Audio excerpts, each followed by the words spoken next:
Assalamualaikum warahmatullahi wabarakatuh. Saya Latasya Nanda, NIM 2017-398. Saya di sini akan mereview 5 jurnal terkait manajemen law firm.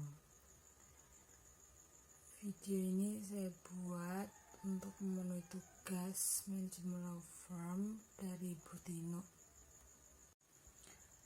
Yang pertama, di jurnal yang pertama yaitu tentang analisis manajemen perubahan pada firma hukum MAP.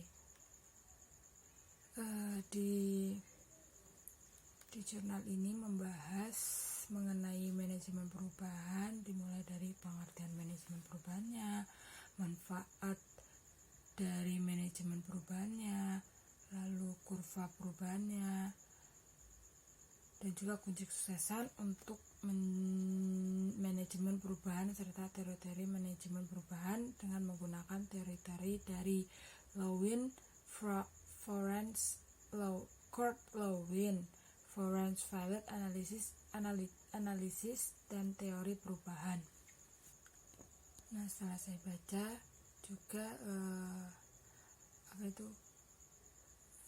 firma hukum MAP ini juga telah secara efektif dalam melakukan perubahan dari segi proses bisnisnya, yaitu dengan mengimplementasikan client relationship management atau bisa di CRM.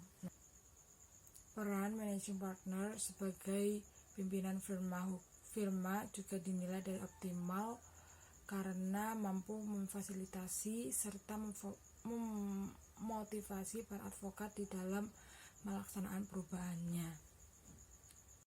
Nah, untuk yang jurnal yang kedua yaitu tentang pengawasan kinerja advokat dalam pemberian bantuan dan pelayanan jasa hukum.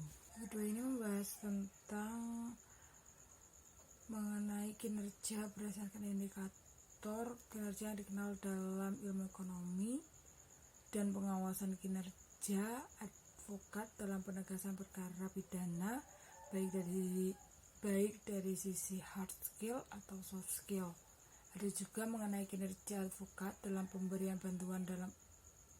bantuan pelayanan hukum dan juga mengenai pengawasan terhadap kinerja advokat dalam pemberian bantuan dan pelayanan jasa hukum di Jawa Tengah dan Yogyakarta.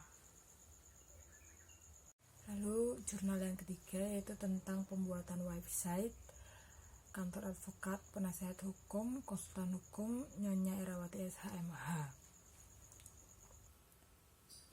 Nah, dengan adanya dibuatnya website kantor advokat sebagai mediator konsultasi hukum publis, maka masyarakat menjadi lebih mengetahui informasi dan pengetahuan seputar hukum dan peraturan yang berlaku.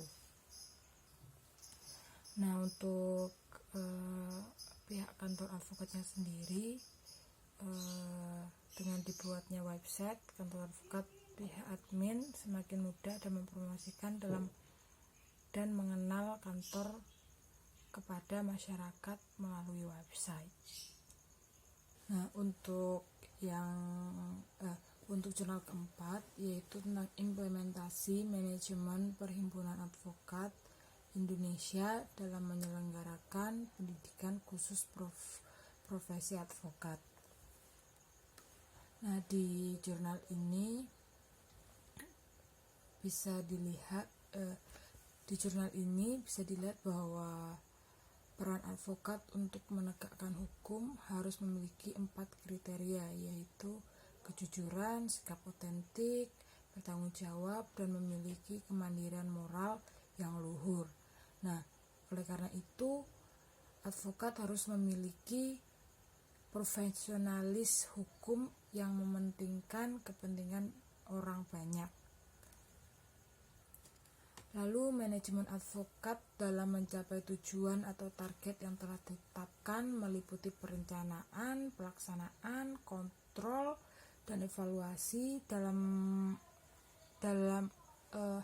menjalankan tugas-tugasnya.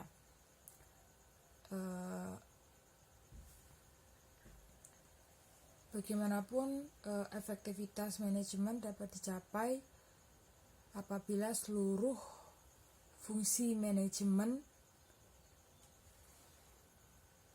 organisasi dapat digunakan sesuai dengan struktur dan mekanisme organisasinya.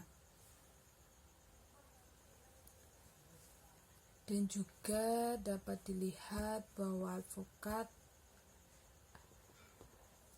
sebagai institusi dan organisasi profesi yang bertanggung jawab dalam mengelola profesi advokat serta memastikan bahwa setiap advokat memiliki kualitas dan kualifikasi yang ditentukan. Untuk jurnal yang kelima ini yaitu tentang harmonisasi Undang-Undang Nomor 11 Tahun 2008 tentang informasi dan transaksi elektronik dalam manajemen kantor advokat. Nah, di jurnal kelima ini membahas bagaimana UU ITE memberikan kontribusi yang besar terhadap pergerakan paradigma dari manajemen kantor advokat konvensional menjadi manajemen kantor advokat modern yang berbasis komputerisasi dan digitalisasi, dan juga membahas bagaimana otomatisasi kantor advokat dapat mempengaruhi penilaian para klien terhadap kompetensi individualis lawyers yang menanganinya, tim atau bagian di kantor hukum dan kantor hukum itu sendiri.